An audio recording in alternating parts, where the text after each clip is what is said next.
अमीरों की lift. Lift में वो ऐसे खड़े थे जैसे कोई चोरी कर रहे हो। उसकी मजबूरी, बेचैनी और डर देखकर शायद समाज के कुछ वर्ग को अच्छा भी लगता होगा। बचपन में हम सब कितने मासूम रहते हैं, कोई भेद नहीं रहता। उसे देखकर एक सा रिस्पॉन्स देते हैं। कोई अमीर है तो कोई यहाँ गरीब है, सबका भेद नहीं। जिसने भी हंसाया उसने सामने हंस दिया, जिसने लाड लड़ाया उसकी गोदी में चले गए। बड़े होने के बाद ऐसा लगता है कि अकल आते ही सब दिखने लगता है, और कौन गरीब है, कौन अमीर है, कौन ऊंचे पोस्ट में है पर कौन नीचे है। चाह कर भी आप किसी के साथ अच्छा चाहे तो वो कुछ ऐसा होता है जो आपको रोकते हैं आपके और दूसरे के अनुभव, आपकी दौड़, आपका काम तो कभी आपकी मजबूरी। बुरे लोग कुछ होते हैं लेकिन उसके द्वारा किए गए असर समाज में एक बड़े वर्ग पर पड़ता है।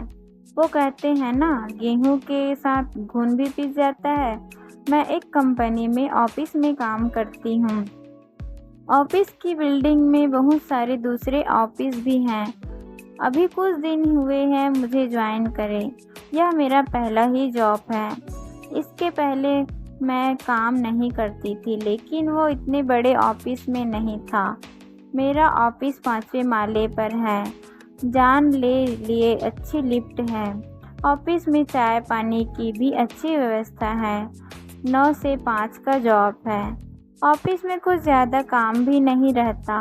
सब कुछ अच्छा है, लेकिन सब कुछ अच्छा होने के बावजूद भी कुछ ऐसा था जिसने मुझे सोचने पर मजबूर कर दिया था।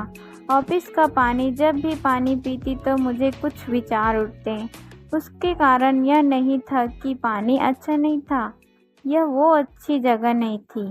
पानी का अच्छा होना छोटा फिल्टर था जिसके ऊपर पानी के कैन उल्टी रखी थी। मुझे उस कैन को देखकर विचार आते थे। वो पानी के कैन एक बुजुर्ग गरीब 55 साल के हमारे ऑफिस लाते हैं।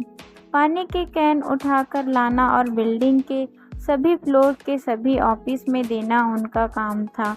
वो दुबले पतले थे। वो बुजुर्ग पसीने से लथपथ रहते, आँखों में हमेशा नीचे सीढ़ियों पर रहती, आँखें जैसे अब दुनिया को देखना ही नहीं है।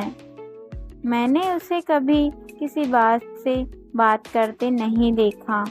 बस उनको देखकर हमेशा यही ख्याल आता है कि आखिर उन्हें यह काम लिफ्ट से क्यों नहीं करने दिया जाता। पानी वाले और दूसरे ऐसे काम करने वालों के लिए लिफ्ट में जाना मना था, इसलिए उन्होंने पानी रखने का काम सीढ़ी से करना पड़ता था। सीढ़ी चढ़कर 1 से 5 फ्लोर तक जाते और बारी बारी ऑफिस में पानी रखते।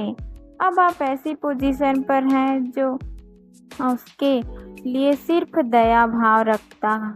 बस ऐसे ही बोलकर वे, अरे यार बेचारे कितनी मेहनत करते हैं, और फिर ऐसा बोलकर अपनी जगह पर वापस बैठकर अपना काम करने लगते हैं।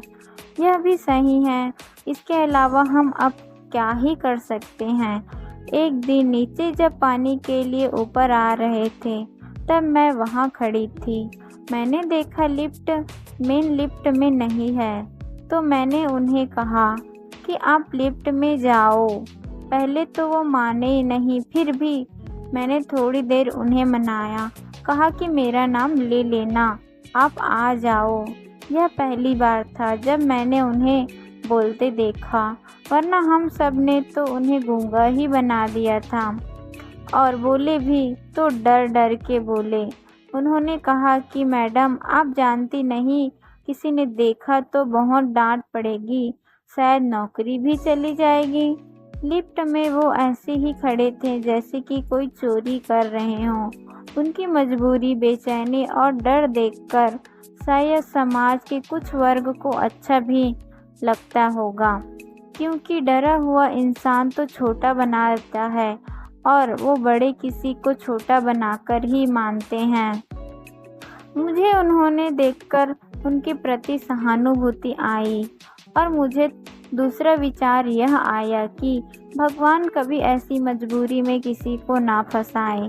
हम सब इसी बात को धन्यवाद देते हैं कि चलो भगवान ने ऐसा नहीं बनाया है, जिन्हें बनाया उन्हें देखकर आगे बढ़ते हैं। लिफ्ट के 5 फ्लोर पर जब लिफ्ट रुकी तो लिफ्टमैन को देखकर उनके जैसे प्राण ही निकल गए। लिफ्टमैन ने कुछ बोलता उसके पहले मैंने बोला कि भैया, इनको मैंने बोला था लिफ्ट में आने के लिए। वो लिफ्टमैन ने बिना कुछ बोले सर हिलाकर उसकी ओर देखकर चला गया, जैसे वो इंसान नहीं हो। वो भी सिर सर झुकाए निकल गए। ऑफिस में जाकर बैठी तो थोड़ी देर बाद बॉस ने बुलाया। बात वही थी, लिफ्ट में पानी वाले को क्यों आने दिया। मुझे बोला कि आप यहाँ के रूल मत तोड़िए, इस बिल्डिंग में और भी ऑफिस हैं, सभी को वही लिफ्ट यूज़ करना है। लिफ्ट खराब हुई तो आपको उसका मेंटेनेंस चार्ज देना होगा। बस इतना तो माफ़ ही था मेरी अच्छाई और सहानुभूति को दबाने के लिए। अब मैं औरों की तरह बन जाऊंगी। लिफ्ट में आने के लिए उन्हें कभी गलती से भी नहीं कहूँगी। समाज हमें कठोर बनाता जा रहा है। यह कठोर उन बुजुर्ग जैसे इंसानों की वजह से नहीं बनता, उन्हें तो यह बेवजह सहना पड़ता है। उन लोगों की वजह से जो ऐसी व्यवस्था लाने के लिए मजबूर कर देते हैं। हम आपको यह सब दिखाना होता है। अभी तो मन में सहानुभूति, दया भाव, क्या पता आगे जाते जाते यह खत्म भी हो जाए। एक लाइन अक्सर लोग कहते हैं, भलाई का जमाना नहीं रहा। यह लाइन ऐसी है कि ऐसी ही नहीं बोली जाती, क्योंकि पहले भलाई करके देखी होगी और फिर परिणाम में जो मिला होगा तब यही लाइन बोली होगी। लेकिन बात तो यह भी सच है, जाके पैरना फटी भी आई, सो क्या जाने पीर पर आई। आपको यह कहानी कैसी लगी हमें कमेंट करके ज़रूर बताएं। इसी तरह अच्छी अच्छी कहानियाँ सुनने और पढ़ने के लिए यहाँ उपस्थित शिक्षाप्रद कहानियाँ आपको मनोरंजन करने के साथ साथ दिशा भी प्रदान करेगी। तो बने रहिए हमारे साथ और हमारे प्रयास को सफल बनाएं। धन्यवाद।